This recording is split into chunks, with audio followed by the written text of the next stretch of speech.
Welcome to Sisters in Company Talking About It live show. Hosted by me, Dr. Sharon Cradle, and Sherelle Higgins. We will be discussing intriguing, intricate, inspirational, informative, and intelligent topics with our individual twists and talents. We will present real stories, real solutions, and engage in real talk. So we invite you to be our company every Sunday afternoon at 3 o'clock p.m. as we focus on transcendent thinking that will move you forward. You become the company you keep. What company do you keep? Oh yeah, we are biological sisters by way of the south side of Chicago. So get ready to keep company with us and our guests as we talk about it.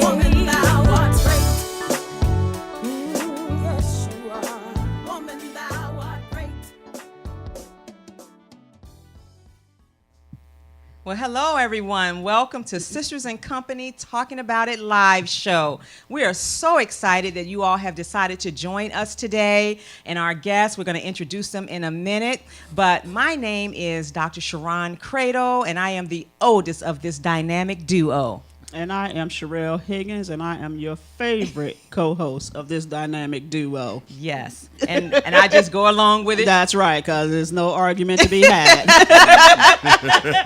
And as you know, we come to you every Sunday from 3 to 4 to really talk about real topics, have intriguing conversations, and just to really share with one another.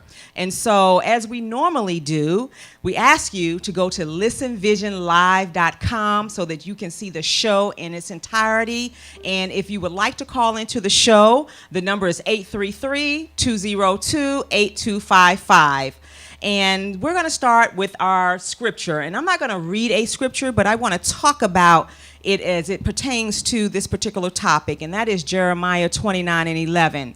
And so what I want to say is that greater is coming. And these gentlemen that we have here today are really going to talk about how they understood greater was coming for their life as they opened up their shop and started working together at Greg's Auto, located in Clinton, Maryland. But God has a purpose for your pain, a reason for your struggles, and a reward for your faithfulness. Don't ever give up. And that is what I really want to talk about today.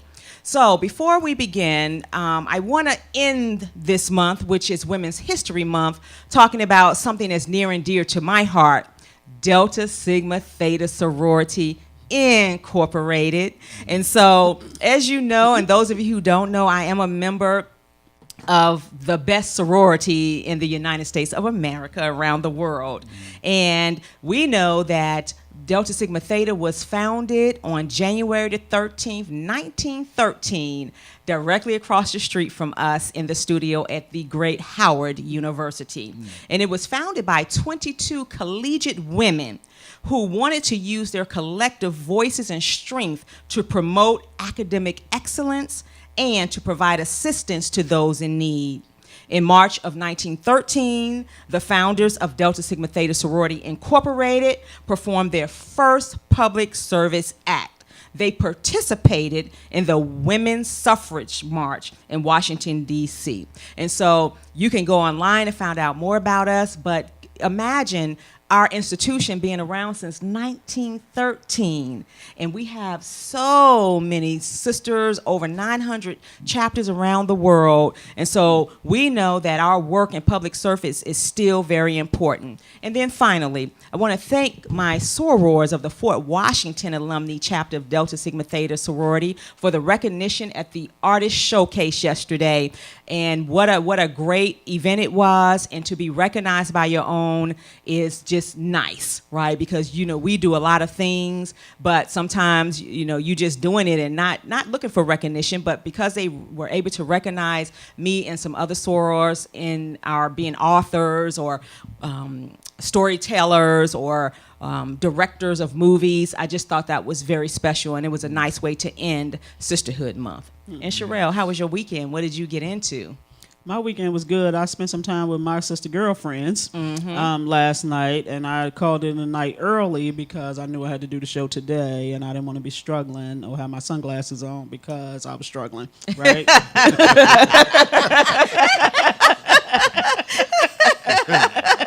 And of course, on Friday night, I was at the soccer fields because my son had a soccer game, and he actually got hurt in the soccer game. And he was down for a while, and I'm usually the one yelling, "Get up, you'll be all right. I'm gonna need you to keep playing." And then he had to sit out the rest of the game because he hurt his back.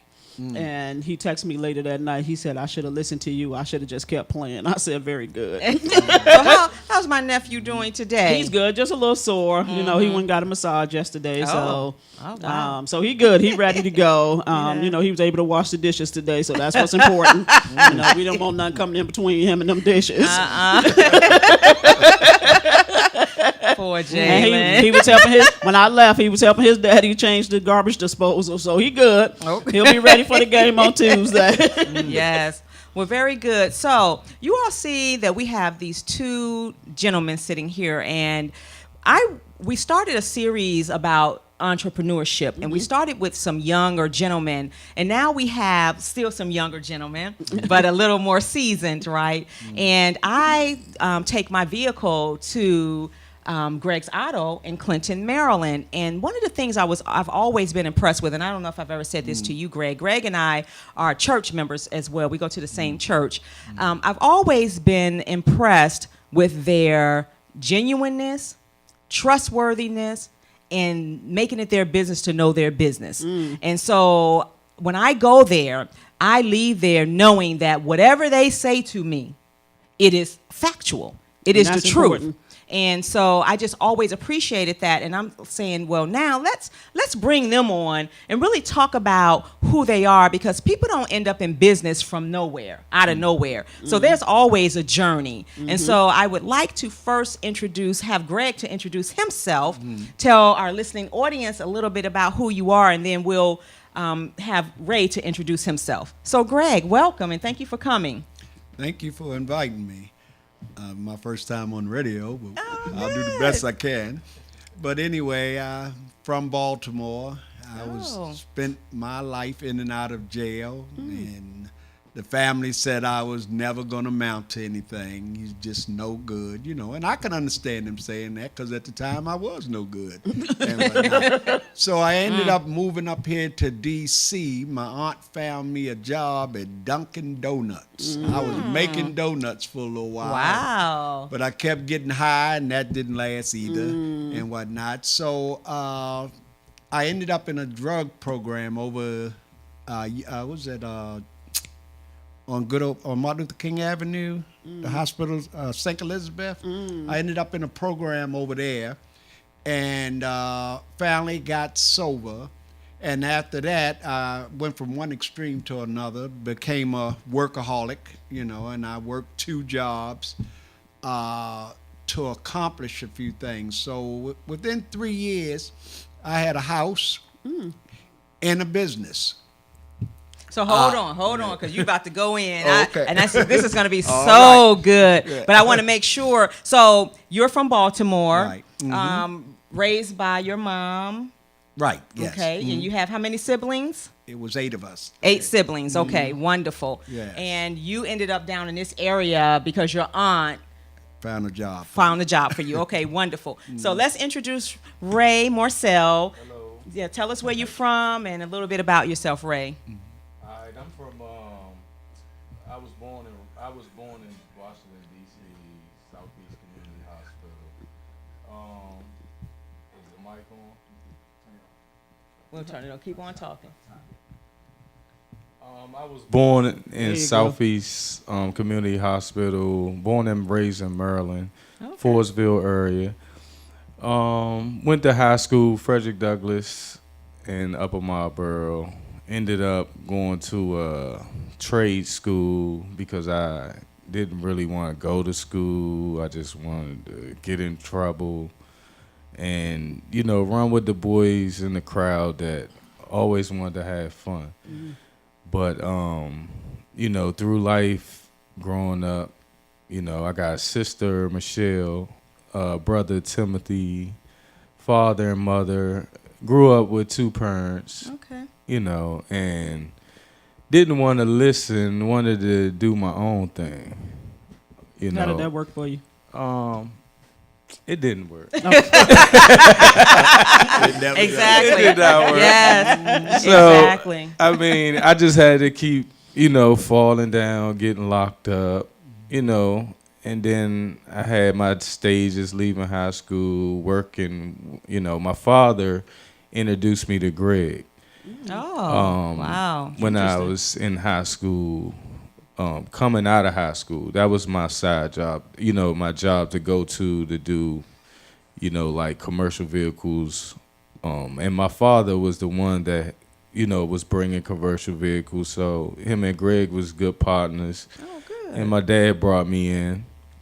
So, I started, but in the beginning, I didn't like getting my hands dirty. Mm-hmm. And I didn't like working on cars because it was just too much. It was like, you got to know what each and every boat goes. Mm-hmm. Because it's just like a body. If you don't put it back, it won't work right. So basically coming out of high school, work with Greg, and then I was back and forth with my father and Greg, and then, got out in the world, thought I was a player or whatever, a pimp. And Wait a minute, hold on, Ray. Because there's a difference between a player and a pimp. Hold on before we go that far. Okay, because this is getting nah, we real good. I think this is a great place to start, actually, because Greg talked about, being in Baltimore. And I believe you mentioned to me that you did not finish high school, and Ray, you finished high school through Right. trade, and you Right. took a trade. Okay, so let's just parallel the two. So, and your life, was different. You had two parents, Right. in the home, and I had two parents. You had two parents too. Okay, wonderful. Oh. So let's talk about that journey, Greg. What was it that caused you not to finish high school? What was going on in your life at that particular time? Well, I'm going to be honest with you. I love to party. I started getting high at the age of 15. I left home at 15 and just never came back, and my life consisted of getting high and partying. Just, oh my God, did I love to party, and I partied up until I got into that program and whatnot, And what age was that when you got into the program? I was 33. Yeah, I Oh, partied. wow. Oh, yes, yes, I partied. About 18 years or so. Yeah, Okay. yeah. And so your parents, what was the drive for you completing high school, and what made you go into the trade? Because that was pretty smart to do that. Because you said pimping ain't easy. yeah,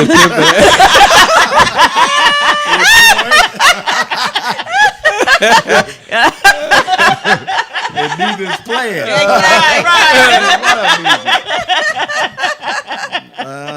But what made me, want to do better was starting to have a kid. And I was like, I would never want to not support my seed, because my parents always took care of me, so I would definitely take care of my seeds. So, if I had to do whatever I had to do it, and I did. So, and then, basically coming back and forth with Greg, I kind of started liking it. And then I picked up so much from him in the past just by him telling me what to do, what not to do, and then the best thing to do is just take, instructions.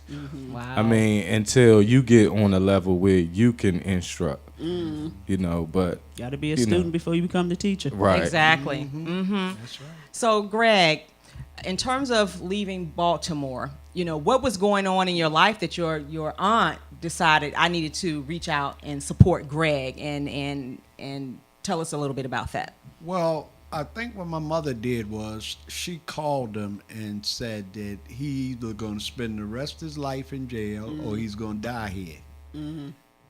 Can he come up there and stay? And she said, yeah. So that's how I ended up here. But you can't run from You can't run From the who you are. streets. I Yeah. moved to Southeast 17th Wow. and Good Old Road. It was one party from one end to the other. Wasn't nothing but clubs. Yeah. So I had I had a beautiful time. I can And tell you really enjoyed that time.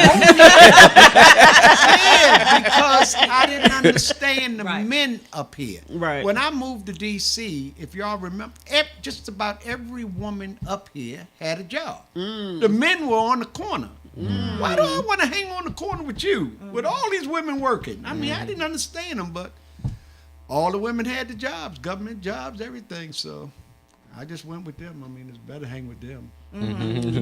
So that street smarts turned into you kind of realizing, you know, what was important, Yes, and yes. attaching yourself to people who could help you. Exactly. So and then let- it was sort of like raised too. I had the son, my first son. Okay. I dropped him off at pre-K, and that's when I went to St. Elizabeth. I couldn't Okay. raise him like that because How old I were you? wasn't raised like that. I was 33. He was 4 years old when I So took you him were to 33 pre-K. when you had your first child. Oh wow! And Ray, how old were you? That's interesting. I think I was Too young. I was going to say he had to be young because he Yeah. started pimping and playing. And you know, when you pimping and playing, my first kid was at 20. see, 20. yeah. Okay. Yeah, early. He wasn't that good with pimp. He got pimping mixed up. Yeah. You got jokes. Oh, I got a whole lot of them. You done set yourself up for the hour. So let me ask this question. So Greg, at what point in your life did you meet your wife? And did that factor into you really changing your life? Yeah, I met the first one. That's how I ended up with What's her name? with a boy. You know what I mean? Because I was. How can you put it nicely? Because you don't. I'm a church person, man. Okay, go Right. ahead. Exactly. You're born again. I like women too. Like I like to party. You Okay, know? playing. And Player. that was her idea. No, I don't want to say that because he wouldn't be ready to jump on me. But anyway, I don't do the pregnant thing. She got pregnant, so that I wasn't going nowhere. You know, Oh, okay. So that's okay. what, trying to trap that's what you. Okay. happened with that. Yeah, because I wasn't trying to She have no pimped kids. you. Yeah. Yeah. Yeah. So we stayed together for about 7 or 8 years, but it was crazy because we put our clothes in the car on Thursday, you know what I mean, so we don't have to come home on the weekend. That's how it was up here Okay. then. Everybody put their clothes, all the men put their clothes in the trunk for the weekend, you know, because if you get home, you ain't getting back out. I was out in the fight, you ain't getting back out. Thursday, you put them clothes in the trunk. You know what I mean? It wasn't nothing. Interesting. So when I got into the program and We need to start checking some trunks. and I started getting sober, when I got sober, I realized that we really didn't have anything in common. I Okay. got together with her because of the child. You know. And I was ready to move on. I was working 2 jobs. I wanted a house. I wanted to catch up with my friends. My friends and them had houses. And I said, okay, I'm getting ready to go buy a house. She said, we don't need no house. We make good money. We live in an apartment. We don't have no, I'm buying a house. You know, so you can either come or stay, you know. And when I moved out, that's when she felt like, you know, realized I was serious. You know what I mean? And we stayed in that house for about 7 years. And then we just got, you know, I was done. I couldn't fake it no more. Okay. So Greg, but how did you, because we know, you know, we have family members that have been through drugs and, you know, just living that life. How did you bounce back? Because it wasn't as simple as you just going to a drug rehab. No. You know, how did you, you know, what prompted you to want to make that lifelong change? Well, and what did you do? What was the process for you? Believe it or not, it was my son. And you ought to be thankful if you got parents and they stayed in your life. It's because the way they raised me was the only way I knew to raise him. So I wanted to make sure he had the best. He was 4 years old, 5 years old, and he picking up my beer cans, and I'm saying, look, I can't raise him like that. So we can't do this. So that's the reason why I went into the program, and then stopped drinking. I stopped doing pills and all that kind of stuff. But later after that, shortly after that, is when I was introduced to God. You know. Yeah, we were going to talk about that. Yeah, and life just moved from there. So, Greg, your second wife. So you had a second wife? Yeah. Okay. So your second wife came into your life after you had already gotten sober? Yeah. Okay. Yeah. Okay. Yeah. It's interesting that both of you all said that it was your sons who caused you to live differently and make different choices. And so a lot of kids grow up thinking that their parents don't love them because they don't use that same reason to stop doing whatever it is that they're doing that's unhealthy for the family. So that's interesting that both of you all said it was because of your sons. And also what they said is that they had parents that took care of them. Right. Right. And so, and that was a difference. And so when you have good parents who are taking care of you the way that you need to be taken care of, and then you just decide to make whatever decisions you're going to make to live your own life, you can always draw back on that. Right. Exactly. And they didn't deserve, like I told my son a long time ago, you ought to feel blessed because we don't have to stay here. I don't know why children think the parents have to stay. We don't have to stay home. We stay here because we love you. We stay here, we want to raise you, but nobody has to stay anywhere. You got a lot of kids out there with one parent or no parents, you know what I mean? You all have been blessed, you know, because we've been blessed. So it passes down, that's all. And it passes down, and you're trying to teach them that lesson. So let me ask you all something. You all have boys, which is interesting. Have you all told them your story? How old is your son? My son is 17. 17, and yours is 40. 40. Have you all told them your struggles in life and your stories? And if so, why or why not? Well, my son grew up With in it. St. Elizabeth with me. I used to take him to the program, but he didn't go inside. He sat Right. outside, and then I told him what was going on with me. So this was an outpatient. Yeah, outpatient. Okay, I told outpatient. him what was going on with me because we want to hide stuff from kids. Right. He's going to see this when he get out in the street. He needs to see what it did to his father. And if you think you can handle it, you go do it. You know what I mean? But I didn't hide it from him. No. So, Ray, I have a question. What are you telling your son about pimping and playing? Yeah, inquired minds. I ain't get there yet. You ain't get that yet. So what's holding you back? Have you ever even thought about telling him or having a conversation with him about, just sharing about who his father is or was? Basically, I told him about situations when I used to try to sell drugs and how that didn't work. Just doing little stupid stuff. Like, I mean, I really didn't get into telling him about that yet, but maybe one day, so I don't know. And the reason I asked that question, because this comes up a lot about parents being honest with their children about who they are. Right. Yes, And I always talk about it from one of the chapters in my book, Mind Your Mind, about these generational challenges. And so we find ourselves in these challenging situations, and we don't know where it comes from, right? And so some parents, I don't know, some parents feel like it's not necessary to tell your children. I think it is. So that your children will know, how you've persevered, right? Because what ends up happening a lot of times is parents are putting so much pressure on children to be perfect, Right. And as if we don't have a story, Right. And so that's why I'm asking the question about, have you shared with your children? What has happened to you, regardless of, some people are embarrassed, some people, like the kids just don't need to know. And I'm thinking, well, they don't really fully know who you are, the essence of who you are, until you start sharing with them what you used to do and why I am saying to you, don't do this. I'm not just saying it to you just because I have an experience.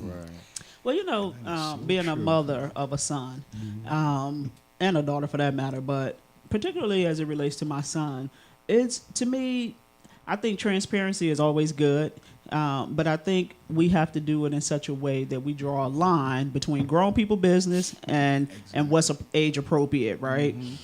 Because I know of women who include their kids in grown people business, and so to me, it's, you have to just be very clear about where that line is drawn, and not, place your burdens upon your child because you got a story to tell, right? Right. But I do think that kids need to know that the parents are not perfect, Right. and that we too made bad decisions coming, up, and we had to figure it out. Right. And that, we not only had to figure it out, but we had to deal with the consequences Right. of those bad choices that we Exactly. made, and how we were able to deal with those and keep moving. Because, by the time kids realize what parents really are, other than the providers that they should be, by the time they realize that we're real people too, they are adults, right? So they're adults. Exactly. I remember seeing something, I think it was on somewhere on social media, where a teacher asked a kid what was his mother's name, and he said mommy, right? And so at some point that child realized that no, that's not her name. The mother had a name. And so I think we have to be transparent with our kids, but I think we have to be careful about how we do that. Exactly. That is so true. There's some things they need to know and some things they don't. Right. Right. They need to be old enough to understand. Stand it. Right. that These are the choices that I made. Right. Now, you're old enough to make your own choice. But if I tell you now you're not making a choice, you're basing your life on what I do. Daddy did it, so I can Okay. do it, So it's some things we don't tell them. The drugs and the alcohol, I had to take him somewhere. So I took him there and I explained to him what was going on, and even more when he got older, you know what I mean? But it's so true what you say. Some things they don't need to know. You Right. don't need to share because they're not ready for it. Right. They don't understand. They're not ready for it. And one of our Facebook followers said it's healthy to share our life's experience in a transparent way for our kids, and like the current speaker or moderator said, at the appropriate time. At the appropriate time. Right, at the That's right. appropriate time. And so one of the things that you said, Ray, was you were just hard-headed. You just wanted to do things your way. Right. Yes, What was he that was. about? Yeah. Because can you point back to anything that just you were just determined to just do it your way regardless to what your parents said to you? Well, basically, like going out there, going in the streets, hanging out late at night, not coming back in, taking their cars, stuff like that. Later on in life, I got tired. So I just kept getting tired of going to jail, getting locked up, having to, pay money to get out, money for this, everything's money. So, Right, exactly. You get in trouble, you gotta pay to get out. Right. It don't matter the consequences, you still gotta pay. So basically, I got tired. I had a son, so that slowed me down because I'm like, I gotta do better than this than having fun all my life. Because basically that's what it was. I wanted to act like I was in paradise. Like I didn't have to answer to nobody. I didn't have to do what you say. I do what I want. That's how I always wrote. And then I woke up one day, was like, I gotta listen to somebody. I'm gonna be behind these bars. The man gonna be telling me what to do, when Yes. to go, Say where that. to go. I ain't got time for that, and I don't need nobody. It's already hard enough out in the world every day with dealing with different spirits and people. Because it's just you never know what you're gonna go through when you walk up on somebody or somebody come up on you. So I just grew up, basically, I grew up in the church. My parents, Okay. I was brought up in the church. A lot of people don't know that, but because of the way, this thing I don't know what you call it. The way you was Where out you here in at? these Yeah, streets. basically, yeah. I was in the dock, Now I'm light, you know. Yes. So, yes. you know, I feel much better, and then I feel good because I can take care of my family. Yes. You know, I ain't got to look over my shoulder, worry about who's following me. That's right. You know, I ain't got no enemies, Right. you know, and I love everybody. You know, I don't have no hard feelings against anyone. So, you know, that's just me. Well, you know, you said something very factual, right? You wanted to do things your way and you didn't want to listen to anybody, but then you realized being in jail, you still had to listen to people. Yeah, right. So it's either Exactly. listen to people with your freedom or listen to people without your without, freedom. right. Because either way it go, we all have to answer to somebody. Unfortunately, that's just the way that the world works. Right. And so that was very key, and I wanted to repeat that so that anybody who's watching this show that have kids that are very challenging, and that usually happens around 13, usually anywhere between middle school and early high school is when kids start to become their own, right? And start to make these bad decisions and how they're going to do it. Just, you know, make sure you rewind this part and let them know that you either going to listen to me with your freedom or right. you're going to listen to the people without your freedom. One But way either or way it go, you're going to have to listen to somebody. Right. That's Exactly. right. And so going to jail, when we hear people say they've been to jail, they have a record, can you all talk to our audience about the challenges now that you know and you've had the experience? What challenges did you face once you decided that you were going to change your life with having a record? Greg? Well, it's. I think you just get tired.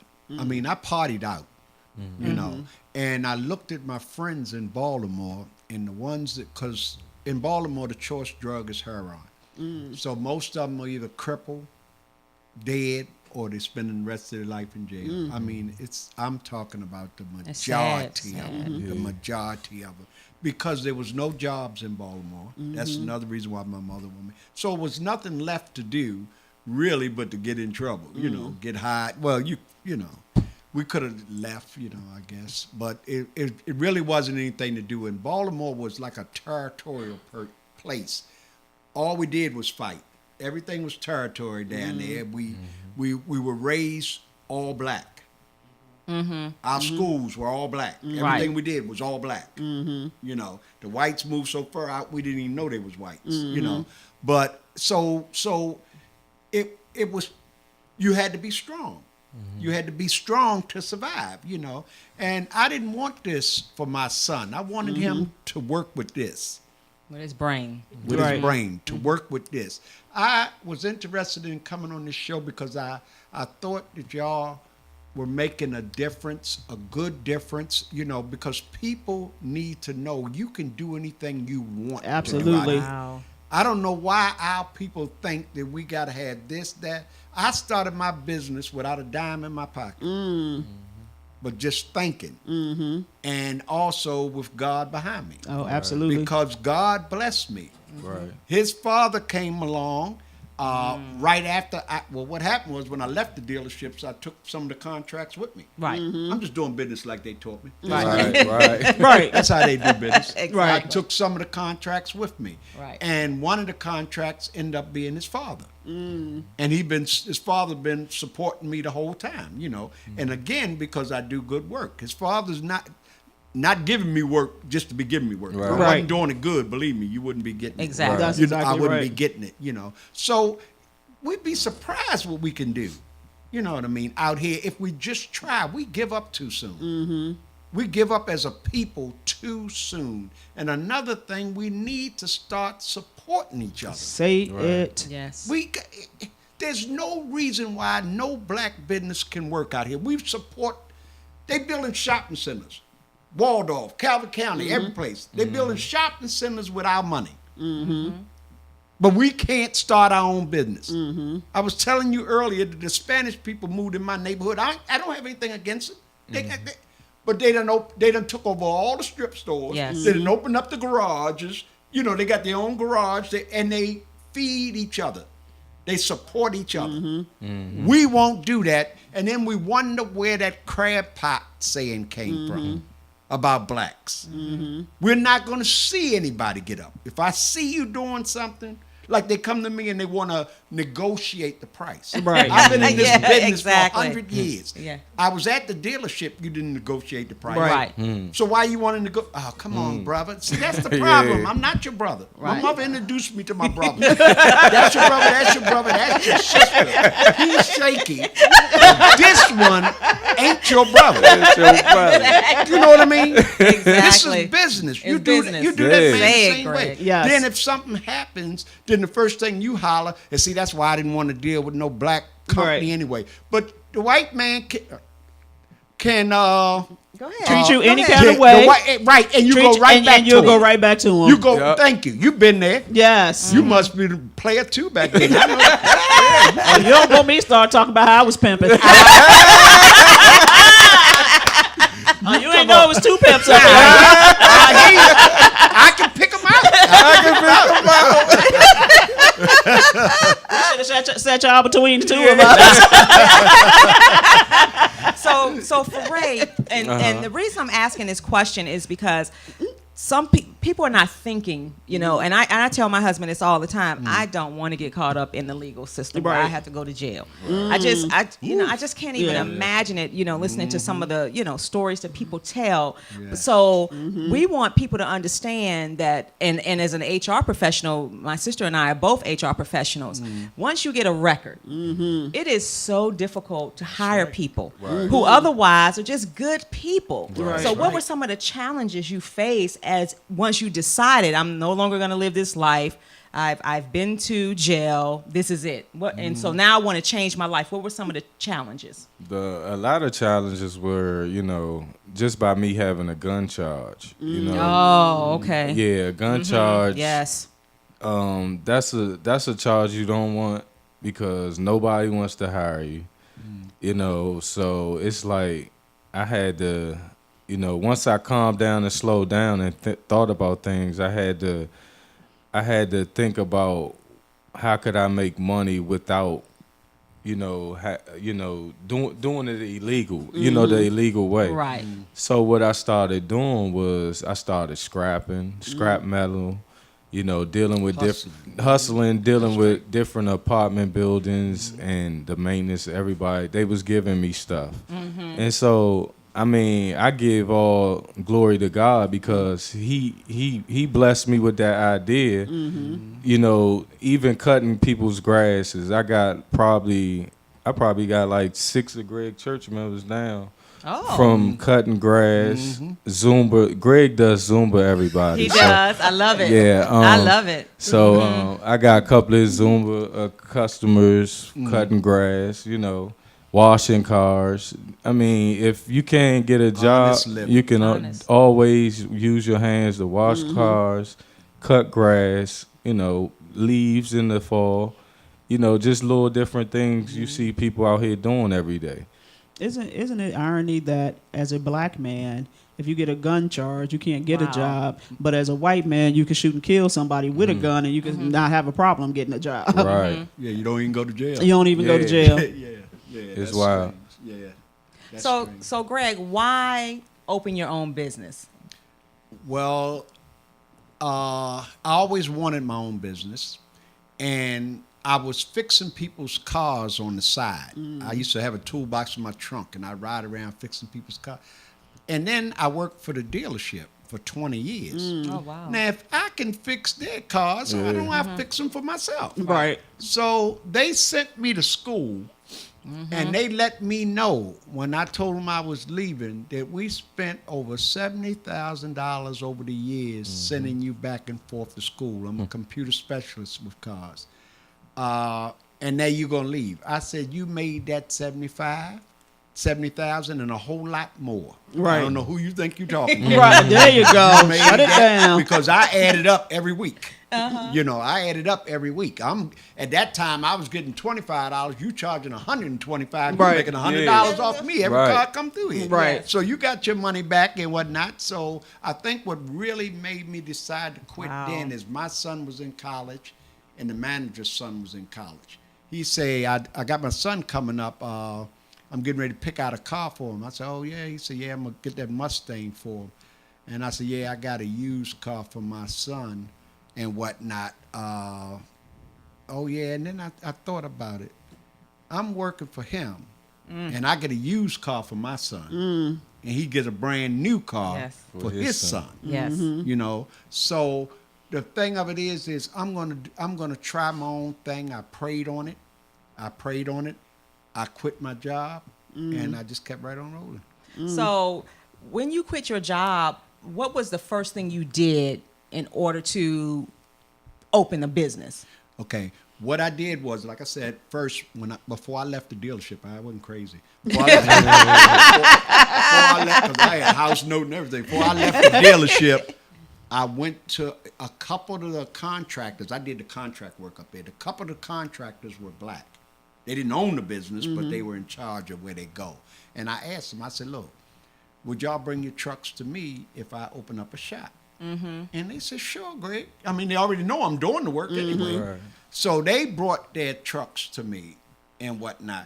And my head really got big because they gave me a contract and gave me $80,000 in my hand. And then the rest of it, I bill them for every time a vehicle comes. Oh, but wow. a black guy turned me on. He said, Greg, let me tell you something. Contracts are not guaranteed to anybody. Right. He said, get what you can get out of it. And then when it goes, it goes. And I'm glad he did, because I had a 3-year contract and I ordered the equipment, all the lifts that I needed. The man said, I can give you these lifts for 3 years. I mean, you know, you haven't paid off in 3 years. I said, okay, then give me the lifts. And when the contract ended, the lifts belonged to me. You know, so I had You had some people helping you people- along the way, yeah, talking because to I you. asked questions too. Right. You know, I asked people, and there was some blacks that worked along with me, like his father, that guy. You know what I mean? So it's people that will help you. You know. And then Ray, when And you can't be afraid to ask for Right. help. Right. Right. You know, you don't be afraid to ask for help. But let me say one thing to you before we go any further. The problem with our people is we're too proud to ask each other. We don't mind asking the white man. I can tell you some stories at the dealership. The black mechanics used to go to the white man, and then he'd laugh and come over to me and say, Greg, why are they asking us how to fix the cars? If we don't know, we got to come ask you. Why don't they just ask you? I said, why don't you ask them? Right. I'm not getting ready to play that game with y'all. Why Right. don't you just ask them, you know? But that's how we are. We don't mind him knowing we don't know. Right. But I don't want you knowing I don't know. Right. Interesting. And so, Ray, how did you come to work full time with Greg? Well, I went to Mr. Tire for like 5 years. Oh, okay. And then and my father kept pressing me to go back to Greg. I was like, I'm not going back to him. He get on my nerves. You know why? Because Look, I already know why. baby mama's calling my. I used to go off on them. Girls, can I speak to Ray? Then I hang up, Ray, tell them stop. They call again. Yeah. I said, I ain't got time for that foolishness. Yeah, but my Tell the truth and set you Yeah. free. And shame the devil. Yeah, but my father kept pressing me to go back. I was at Mr. Tire for like 5 years, and then I happened to break my ankle on 4th of July. So I was out of work for a little while. And then Dad just kept pressing me, why don't you go back to Greg? He needs your help. He needs your help. I'm like, no, he don't. He don't need my help. But I ended up, I was like, listening all to right, I'm going to yourself, go huh? to Greg. So I went back to Greg, you know. And then it's better than it was because I know so much more now. And Yes. you've matured. Yeah, I'm mature. I know so That's much. right. And Greg taught me so much that I know basically how to ring people up, write up the orders, call the customers. I mean, I know everything. Basically, Diagnose. ins and outs, diagnosing cars, you know. So, I mean, he taught me a lot. Even though when I came out of high school, I was working with him and I was driving all the way out to Columbia, Maryland to Lincoln Tech. But Lincoln Tech, I was like, that was a lot of money. I like wasting my parents' money. Because, well, we getting that later, but I felt bad because I wasted their money, and then I was like, all right, I give it a try and just work with Greg. So I started working with Greg, and I started doing better. And then the business, like Mr. Tire, you could sit around all day, do a little oil change, but Greg, ever since I've been back, the business just been pumping. And then everybody saying, well, y'all like number 4 stars on Google, blah, Yes. blah, blah. I said, yeah, we good. You know, we good. Claim But, it. Walk in your greatness. That's right. Exactly. But I'm good because of Greg. So, you know, he taught me a whole lot, and I didn't have to spend money. You know, it was like he taught me basically, he gave it to me, basically. Right. He's like pushing it on to me now, and so I could push it on to somebody else. Yes. And that's why we have to be in the posture of learning and being teachable. Right. Because we don't know everything. We have to Right. listen. And I was sharing with Greg and Ray earlier about a situation that happened on LinkedIn today that I thought was just phenomenal. And it's just about sharing. Right. And Greg, you know, pouring out all that you know. And then you had a Right. relationship and a history Right. with this family. So then you all had some parallel experiences, right? Right. And so you knew what you needed to say and to him, but you kept going back and listening. Right. And I think that's key. That says a lot about who you are, your character. Right. That you were in a position where you were able to listen and take that feedback, Right. versus saying, "Oh, you don't know what you're talking about, old man." Because he already saw where that got him before. But you know, Ray has matured. It's like you said. That's what happened. Right. And so when he came back, I said, okay, I'm gonna give him a try, teach him how to run the place. You know what I mean? So I don't have to work so hard. So it's Right. a give and take for both, Right. Absolutely. and whatnot. It's a give and take for both. But it took me years and years and years. Just like he changed, I changed. Not towards him. I Right. did change Just- towards him. But I'm saying in life, period. I Right. remember we had the class up there. The class up the church, and I got a certain way of teaching people, and this is all I needed to know. So, so Dr. Credo said, Greg, why don't you try this, this, and this? And I tried it, and it worked. I mean, ain't too much people could teach me, but I just went on. Yeah, there you go. But You know everything. Greg know everything. all jokes aside, she's a wonderful teacher. You know what I mean? I have a lot of respect for her because I have a lot of respect for her husband. Right. Down to earth guy, Mr. Credo. I love that guy. You know what I mean? And whatnot. But Ray just made up what I kept telling him when he was younger, and these young people are doing out here. You waiting in 30, 40 years old. You're talking about going to get a job? You're going to be a common laborer. There's nothing in it for you at that age. Why? You got to have some type of trade. Right. That's what I kept telling them before he left. You have to have a trade, Ray. You have to have some kind of trade to fall back on. Some of his friends don't have trades. They his goodness. age. Yes. Right. They Yeah. 40 years old. When you Yes. going to start a trade? And then at that age, you don't want to start at the bottom, right? And that's where you're because going. life experience has taught you that you are 40, right? Exactly. And so you go into the workplace, you got to start at the bottom, and Right. that's not going to support your lifestyle. Exactly. And so right. we tend to struggle when we wait till till we wait until we're older to kind of get ourselves together. And then what we do? Then we start talking about hustling. right. Right. Let me rip somebody Right, off. 'cause Let that's me the steal easy this way. because I ain't used to this kind of money. Right. Right. Exactly. And then when you turn 40, it's all the other stuff that comes with your life. You have a child now. Right. You're married. Yeah.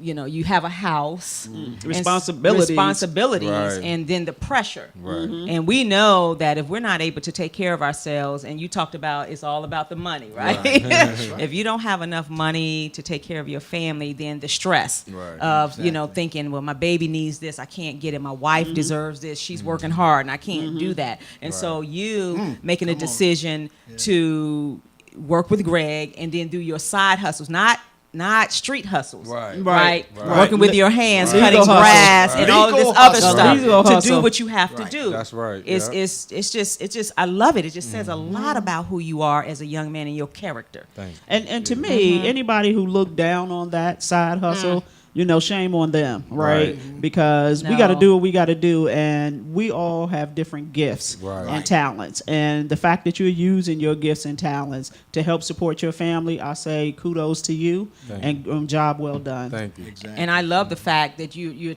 willing to share your testimony, because again, that's what the show was about today, for you to share something that somebody can hear and take away to help themselves or help someone else in their family. Right. And Greg, so did you grow up in the church? No, I mean, they sent me to Sunday school, but I went out the back. You went out the back door. Because he was too busy trying to party. but you stepped foot, Yeah, so your I knew of foundation. God. Right. Exactly. So, yes. And so when did you decide that this is it? I'm going to give my life to God in every fiber who I am. People might not believe this, but this is what happened. I had everything I wanted. Everything that I seen on Leave It to Beaver and all them, the white folks had. I had the house, the backyard, and all that stuff, you know what I mean? And I used to come out there on the weekend and go in the backyard and be bored to death. Because I was never a reader. I ain't never read a book until I joined the church. Wow. But, I was, so I Wow. was bored to death. And I kept saying, I got everything I want. I got money, I got cars, I got a business. And this minister down the street used to come past, never tried to get me in church. But he'd come past and said, what's wrong, Greg? I said, man, I don't know what to do. I just can't, I'm restless. He'd say, I'm going to tell you something. What you need and looking for is peace of mind. And you're not going to find it outside the church. To the day, he has never asked me to come to his church, but he kept talking to me about it.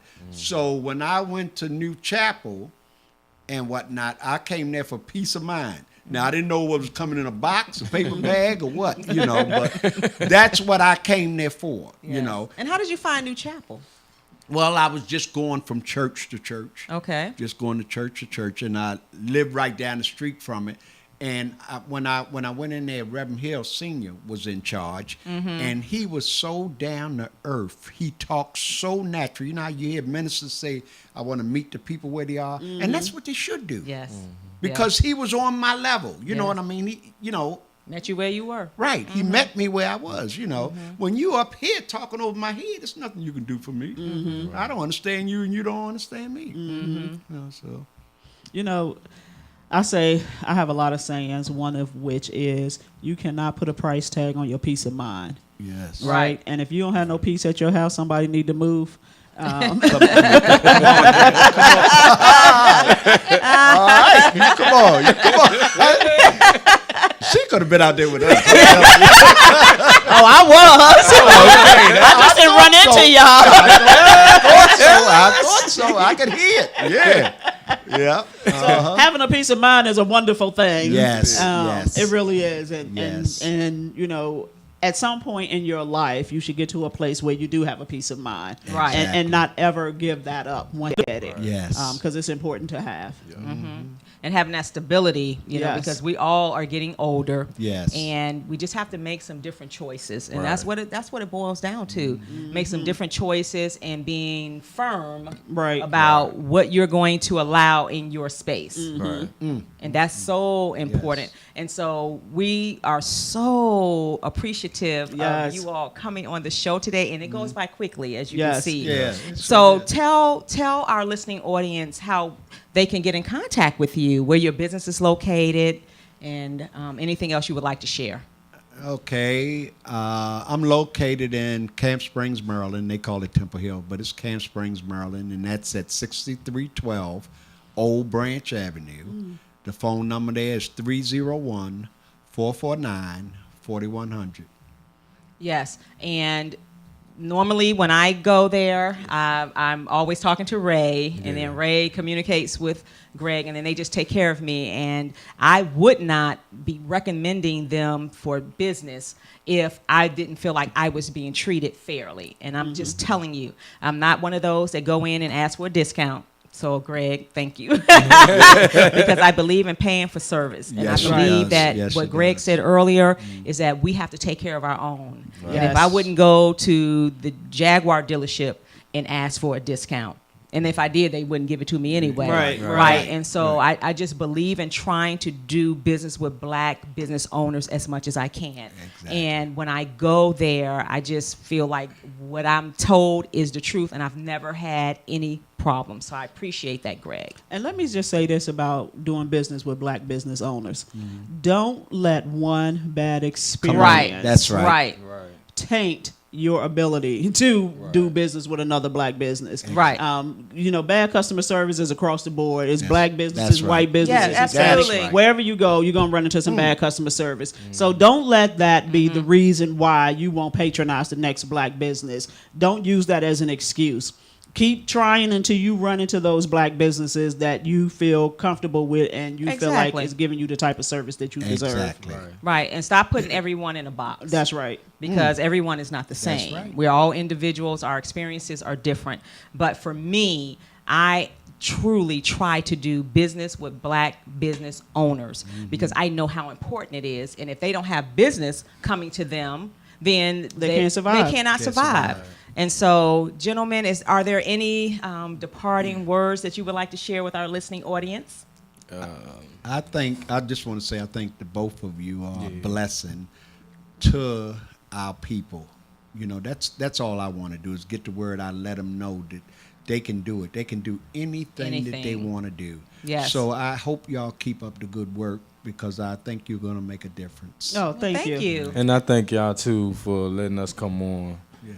This is a new experience for me. Yes, you never knew. And you did well. You did so good. Well, And watch the play up on and so to our retired. to our listening audience, thank you all so much for continuing to support Yes. what we're trying to do here and for tuning in today. And we will definitely see you on next Sunday. Yes. Have a blessed afternoon. All right.